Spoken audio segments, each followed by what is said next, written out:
nila kung paano kukontrahin ang strategiya ng kabilang koponan. It's the first game yet again on a best of 5 series. Pero mahaba-habang araw ang pwede natin expect o mahaba-habang matchup nga ba. And eventually, isa lang ang mananatili.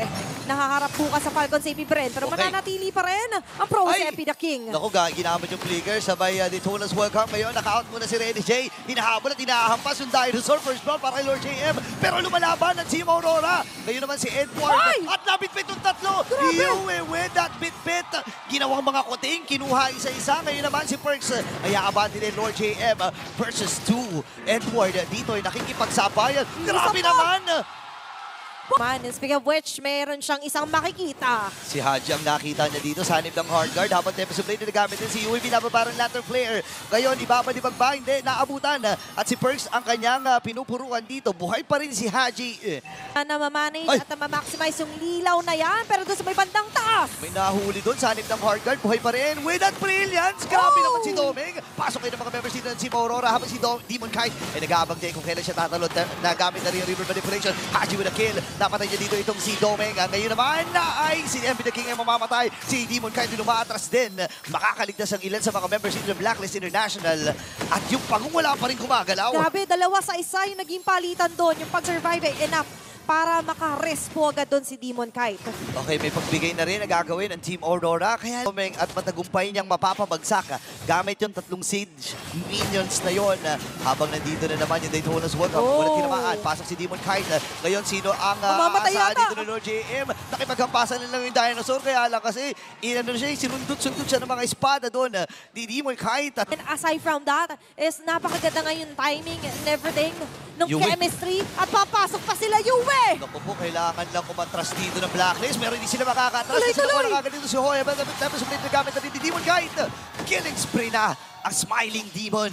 Okay, ngayon, Nanunuot na eh. nanunuot na. Yung mga apoy-apoy mula doon sa glowing wand eh. Especially now, nakita mo naman, kahit lumalim si Edward, ay umaalalay lang siya. Kaso nga lang, mapipitas pa rin. Medyo napalalim. Sa game number 1, sinisimulan, nagmamadali ang Blacklist. Okay, nakatabay din na si Demon Kite. Pero si MP ang magwawagi doon sa retrihan na yun. Pasok na with Lantern Flare. Itong si Yue. Ngayon naman. At ngayon napapansin din naman natin na ngayon, sila ngayon na mamimili. Alam din ang walang ultimate si Yue. Wala siyang Crimson Beacon doon para makaalis.